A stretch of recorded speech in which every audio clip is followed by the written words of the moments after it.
So we are in game number 2. I just want to take a couple more seconds to talk about what we saw there. The one thing that you were talking about, Kev, is you feel like maybe Fruit Dealer should have stuck with Spire play, just adding in more corruptors and continuing to hammer out Muta. I wouldn't. Yeah, I don't want to necessarily say that, but that's a style that I faced quite a few times on the Remounter, where even when I made Phoenix, they just kept making Mutas and they added in corruptors as well. And obviously, the range of the corruptors is far superior to the range of the Phoenix. So I actually thought, like, I would just want to hear your opinion about it. I don't want to say that I think he should have done it. I just wanted to hear what you thought about it. I've played it both ways, and I don't think that you're wrong. It's sort of hard to say, man, because you just never really know. If the Protoss player is on top of his transitions and he switches back into mass gateway, and then he's got 50 stalkers all of a sudden that you didn't quite catch, then you're not going to have the supply that you need to really combat that army. I mean, I don't think that I don't think that you're wrong in saying that continuing to play Spire is powerful. But I mean, we saw, for example. Was it Nurchio that we watched play that one game where he opened up Spire and then it got scouted and he just switched right immediately into Infestors? Yeah, it was that game on Shattered, and I'm really thinking about it. Like, who was that guy that we saw and he made a Spire and then he didn't make a single unit? Yeah, he actually made 5 Corruptors. Yeah, he opened Corruptors because he knew it was going to. Yeah, I think it was Nurchio against Elfi. I think you're right. And I think that is the absolute correct way to play it. So. I feel like the way that Fruit Dealer tried to hit his transitions was pretty smart. Man, and I have a small update for you, Ben. The Americans just keep impressing. It's not over yet, but top against TT1. TT1 is currently leading 1-0. Whoa, TT1, man. Golly. I actually feel really bad because I've been so critical of the North American scene, and then these guys just show up here and they're playing extremely well. So that's awesome. Well, certainly TT1 against Top. I mean, Top is no small guy, man. No, he's a Korean. Well, he's pretty small, but he's not a small name. He's pretty damn good in this game. Oh, Kevin. TT1 is not that tall either. I was surprised by that. I actually thought that TT1 would be much bigger in person. Saw him yesterday in the lobby. He's like, "Hey, man." I was like, "Oh, wow." I'm not actually sure where TT1 is from, but he just looks like a New Yorker to me. New Yorker? Yeah. He's built like a New Yorker, kind of compact. He's cool. Anyway, sorry, man. I was actually taking a drink when you said that Top was small, and I laughed and I spit it everywhere. So. Oh, he is pretty small, man. Yeah, so, oh, man. Killer is pretty big, like the Korean killer. You're a jerk for being so funny. My desk is just covered. I don't know. I'm not feeling it yet, Ben. I feel covered in water right now. I feel it's still too early to be funny. I just made an observation where I thought that Top was a pretty small guy. I don't know what's so funny about it. Oh, man. Ooh, meanwhile, we have Elfi actually playing a couple of mind games over here. As we see, he's warping in the pylon on the low ground, but he's already warping in the Twilight Console on the high ground. Elfi, what's it going to be? Saving up a little bit of gas. It might be a DT opening. I think this is an awesome map for Blink Stalker play, though. Yeah, but I think we're going to have to think into the direction of DTs as well. Certainly because he's warping in that pylon on the low ground straight away. I think with Blink Stalkers, he wouldn't necessarily do that, but we'll see. He doesn't have enough gas right now for... he has enough for Blink, but he doesn't have for the Dark Shrine. Oh, actually, he does have for the Dark Shrine. I guess he cancelled a certain unit in the gate. Yes, that is exactly what he did. Had a sentry building that he cancelled. Now he's thrown down that Dark Shrine, so it will be a DT opening.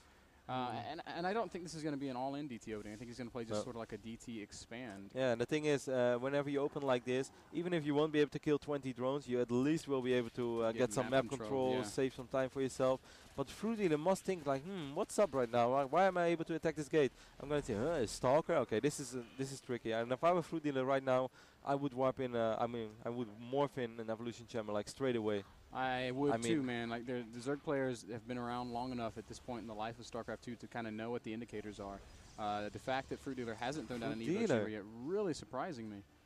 I mean, the good thing for him is that there is not a single pylon on the map, so actually Elfi is going to have to warp in. No Evo chamber. Layer starting for Fruit Dealer. I think this could be kind of close. Yeah, that's not going to be in time. The layer is definitely not going to be in time. He really, really needs spores, and I actually do not understand at all why on earth you would not make an Evo chamber. Here we go, it's 6:40, but I really think it's too late. I mean, we all know that Protoss wants to expand. Best case scenario between 4:30 and 5. Like low in the 5th minute is a possibility, but when there is nothing at 6 minutes and 50 seconds, then you just know for sure that this is DTs. Like, there's just no other option. You're 100% correct, man. That's the observation you have to make. Layer, though, 75% complete. I think it's going to be done about the time that the DTs get there, so... Yeah, but that's still Now he's making a Spore Crawler, but that Spore is going to be a little bit too late. I think Elfi will be able to kill at least 7-8 drones. Yeah, I think so too. He's even going to split up these DTs. One into the natural is going to actually start No, attacking no, the no, Spore no. Crawler. I think Maybe that's not the best choice. Definitely a mistake, because as we can see, it's already a layer over here. So where are those overseers morphing? He's morphing into overseers at once. Elfi, nice micro right there by fruitdealer, just pulling away all of those drones. I'm really liking it. He barely killed anything. Yeah. Elfi killed only 3 drones. That's really nice job. This actually works out okay for fruitdealer. The fact that Elfi hasn't expanded is excellent for fruitdealer. I think Elfi should have thrown down that Nexus as soon as the DT's left. I agree with you. With your first DT, you already have enough to secure that Nexus. So I have no idea actually what Elfi's doing. He's making Archons right now. I think it's going to be a 1-base play. Yeah, I really don't think he's... Yeah, he's going to all in. He might actually build the Nexus and then cancel it on the last moment, trying to give fruitdealer the impression that he wants to expand. But this is all in, man. Yes, it absolutely is. This is still going to be a pretty strong little timing push. I agree.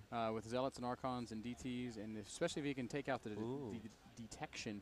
fruitdealer is actually droning right now, which is not what he needs to be doing. No, not at all. And actually, he doesn't have any map control. On the other hand, you can say, yeah, you can't blame him because he's playing against DTs.